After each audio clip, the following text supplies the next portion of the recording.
I sit. My pencil hits the page. I let myself be guided, barely looking up to check the likeness of my subject. My model, a young man of about 25, sits perfectly still. One side of his face shows the signs of a freak accident, the other half untouched, unmarred, with no story to tell. I get the feeling that perhaps he is seeking a handsome compensation. Blemishes drawn by an artist such as me will add some kind of glamour to his price. The window was slightly open and I heard the sounds of traffic from passers-by from the street below. I often work better this way. The sounds of the street are my music, and I find myself immersed. My model shifts uncomfortably in his chair, and I get the feeling that perhaps he's straining his neck, maybe adding a further insult to his injury. It's okay, you can relax for a minute, if you like. There's an uncomfortable silence, and I wait for the inevitable shower of questions which always come when there's a gap in the proceedings and my subjects feel comfortable enough to unburden themselves of their burning questions. And this one was no different. Leaning slightly forward in his chair and assuming an air of embarrassed sympathy. So, how do you manage? Your way of working must make life difficult for you. I'm used to it. I return to my easel, pretending to survey my work, trying to avoid a further damage. I feel his piercing, but shifting gaze. He coughs nervously. May I see it? No, when it's finished.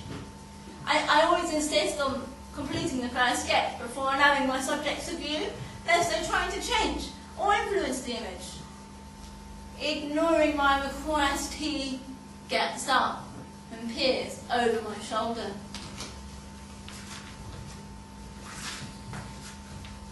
Two beats, and then, why? I wait, knowing what he's about to say. I know said I wanted a likeness, but did you really have to make it that bad? I've just drawn you as I see you. Beautiful. He traces the outline with his finger and covers the offending cheek with one hand. I can't work looking like this. Of course you can. He's still you. Something in me wants to help this man. I don't normally encourage conversation, but of course you can. How can Scarface be fashionable? It's alright for you. Well, it doesn't matter. But maybe it adds to your character or something better for me. Shite! I decide to ignore this attack, knowing that to show offence won't help. My arm, yes, it's a little bent. It doesn't straighten easily, but it doesn't determine who I am. I'm still me, just like you're still you. Maybe. He seems unconvinced. A slight gulp, as if steeling himself to speak, and then the unfathomable. You could help me, couldn't you? You seem to think I'm attractive. I didn't mean to imply anything personal. I was speaking professionally. He rushes on, ignoring me. We could go on a date, a meal perhaps, and you could show me how to get by. Had a slight pause and then finally cutting his losses. I'm sorry. I didn't mean to offend you. I just thought, as we're in the same boat, as it were.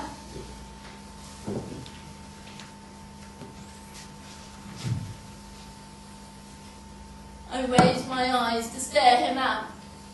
Silence. I continue to work.